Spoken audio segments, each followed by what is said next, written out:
Welcome back, my esteemed collectors. No. So today we have MAYFEX 185 Classic Costume Spider-Man in the new boxes. They're a lot smaller. I have one of the older ones here for comparison. It's to help the environment. You can see it's a little chunkier on the sides. You get some artwork on the back. They still fit a decent amount of artwork in the back considering it's like half the size of the old boxes, but they're still pretty nice. Some artwork on the side, figure in the front, logos on the front, or on the top. Then just a bunch of crap on the bottom.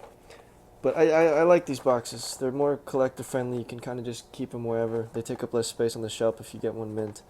But with that, we will open it up. So out of the box still has that cityscape look to it in the back that the old one had, even though it's half the size. So I'm glad that they kept that. You see him, he's got his new layered packaging where he's got his web accessories behind him instead of next to him. Hands in the front. Figure right here. No Peter Parker head on this one because they still got to make money off the other one somehow. But I like the new compact packaging and got the stand and stuff in the back. So the initial looks on these guys is he's freaking great. I love the colors on him. I love how they went with the classic blue and red. A lot brighter blue, a lot brighter red. And I don't see as much shading, which is a good thing because sometimes they can get shaded unevenly, like in the last figure who had a lot of dark spots on the abdomen. This guy doesn't have that issue. Everything seems pretty evenly painted. Just a really good paint job. If you get close to the eyes here, you have sculpted web lines, so the webs aren't just painted on. Oh, you have a little bit of inconsistent black right here. But other than that, he has a pretty good paint job. Chest seems evened out. Arms are nice and even. I like how with this one they went with a more subtle muscle tone, except for his legs. His legs look freaking swole. Jeez.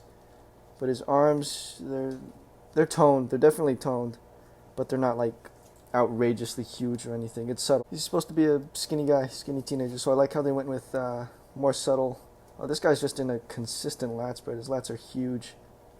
Jeez. I like this back logo. The back logo really goes to the shape of the figure. It's not small or I like it when they have the back logos fit the persona of whoever, whatever Spider-Man it is. So, like in TASM 2, you had a long spider to highlight Andrew's longer figure. And for this one, they have a more compact spider. For this guy's more shorter, comic accurate look, where he's skinny, but he's by no means small. So as far as articulation, MAYFEX walks that line of being articulate as hell and still looking amazing. Marvel Legends usually get less articulation, but decent looks. Yamagata usually get incredible articulation at the sacrifice for some looks, but MAYFEX draws that line beautifully between practical looks and great articulation. So we have here on the head, he's on a ball joint here. You can pop the head off right here. See, he's on this little bent peg, so you can get a little bit more of a forward look. As far as his legs, he does have the drop-down hips, so without drop-down hip, he can kick out about that far. With the drop-down hip, you just pull it down right here. He can go up all the way up here. So, I mean, it does make him taller, too. I wish I had drop-down hips. He has double-jointed knees, no pins. They look nice, they look smooth. I mean, it's pretty standard for import figures. Ball joint at the feet. Oh, look, even has kind of an indent right here. Yeah, he's got a little indent right here, I guess, to allow this thing can kind of fit in nicely. Ball joint at the feet. He does have toe articulation, so he can move his feet all around. And if you want to swap him out, you just pull him off like that. Fit it right back on.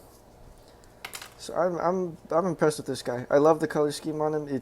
I think it's an improvement from the past versions. A lot of people are calling this guy their new definitive Spider-Man in most displays, and geez, I can see why. He looks like he jumped straight out of the comic book.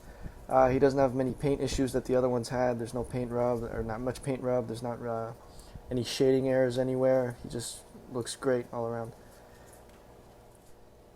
So as far as the accessories go, this guy comes with his thread pants, a pair of crawling hands with magnets in them, regular hands without, or any regular crawling hands without any magnets in them.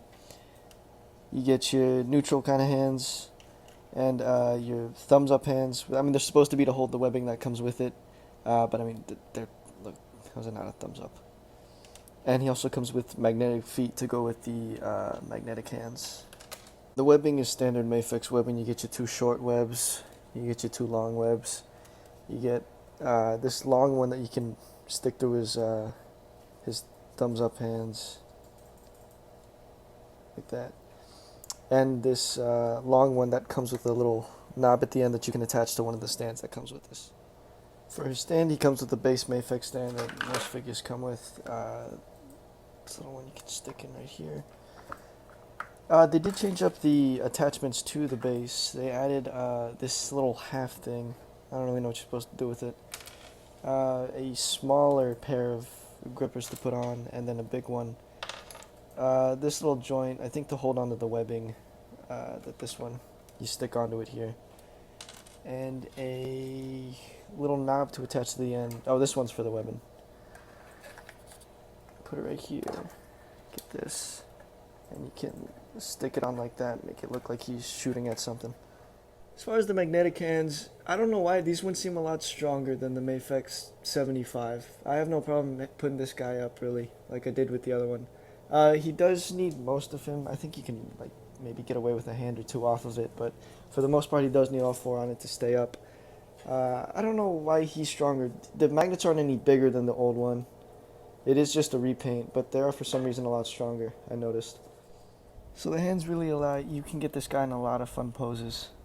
And I think that's why he came with so many hands, because I mean, the posability to this guy is just insane. As you can see, he's with his little, you have a little, you have to make sure that thing's pressed down all the way. But you can put the little webs through his hands right here. I think you can hold either end. Should be able to, I don't see why not. Yeah, you kind of have to stick it in there, but he can still get it in there. There you go. The only real downside to this guy is probably the price. I got him for about $110 with shipping. So if you have the MAYFEX 75 Spider-Man, you don't necessarily need this one. You're brokey, but I do like these colors significantly more than the other one. The other one had kind of a metallic look to it. It didn't look bad by any means, but this one just looks, again, straight like it jumped right out of a comic book. And the second head, I don't think we tried it on yet. There you go. You do get kind of a more McFarlane type of look. He just looks pissed off, like he's ready to beat the bricks off of someone, but I do like that head. Again, you can use it to express different emotion, or it does look more McFarlane. This one looks more Bagley. I'll try to put up pictures of those two's comics so you can see what I'm talking about. But if price is a real concern to you, you can always resell these guys. They almost always go up in value. This guy I saw on eBay for going more than his price. It is still early, so his price isn't going to inflate like crazy just yet. But people are going to want this figure because, I mean, this thing is a lot of people's definitive Spider-Man, and I can see why. For some size comparisons, I think he scales nicely with Marvel Legends, especially if you do like a smaller, more comic-accurate Spider-Man when compared to other people. Here we have the Marvel Legends Mark 45 Iron Man and the Captain America Civil War Marvel Legends figure. And he is clearly shorter than Cap. He is way shorter than Iron Man. But I think that fits the scale and gives him more of that teenage kind of look to him. Here he is next to the Marvel Legends Comic Thor and the Marvel Legends Ben Reilly Spider-Man. He is a little bit shorter. He's way shorter than Thor, but he's a little bit shorter than the Marvel Legends Spider-Man right here. I think I prefer the MAYFEX frame, to be honest, when compared to this one. These Spider-Mans were always a little bit too lanky to me, and their feet were always a little huge. But I think the MAYFEX, I know they get some flack for their smaller hands and smaller feet, but I think they fit better proportionally than this guy and his giant patas. Here he is next to some big figures. We have the White Tiger from Marvel Legends. I think he scales great with her, being that she is a little bit shorter than most characters. And Big Boy Hulk. He's obviously way shorter than Hulk, but I mean that's what he's supposed to be. I think he'll fit in great with your Legends figures. I do have a Marvel Select Hulkbuster to put to scale, which clearly he's significantly smaller than Marvel Select. Are on a 7-inch scale, I believe. So they're always going to be bigger. But I think he fits fine with big Marvel Select figures. It's normal-sized ones that I probably wouldn't put him with. For instance, this Marvel Select Cap. He just towers over this guy, and That just doesn't look right to me. So Marvel Legends, MAYFEX usually does fit in pretty well, and this guy clearly does here. But Select, if unless you're using a big figure, I don't think he'll scale too well. But I mean, no one buys small Select figures, so you'll have no problem fitting this guy in with other lines. But I think he fits best with Marvel Legends. The scale, he does go for the smaller, more teenage look, and he fits in great doing that. So final thoughts on this guy. I think he is. I think he is worth a buy.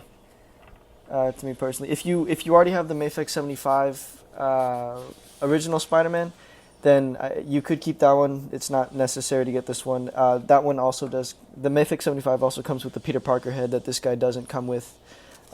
So there is still a reason to buy that other one.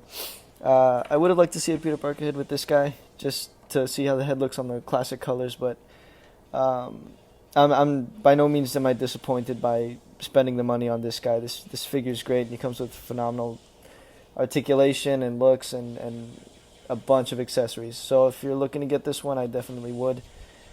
And that will conclude this review. Let me know what you guys think in the comments about this figure, if you think he's worth it or not. I think he is, easily. This is probably one of my favorite Spider-Man figures of all time, quite frankly. This is my definitive Spider-Man in my collection, in my shelf. But that'll be it for this one. You want to say bye, Matt?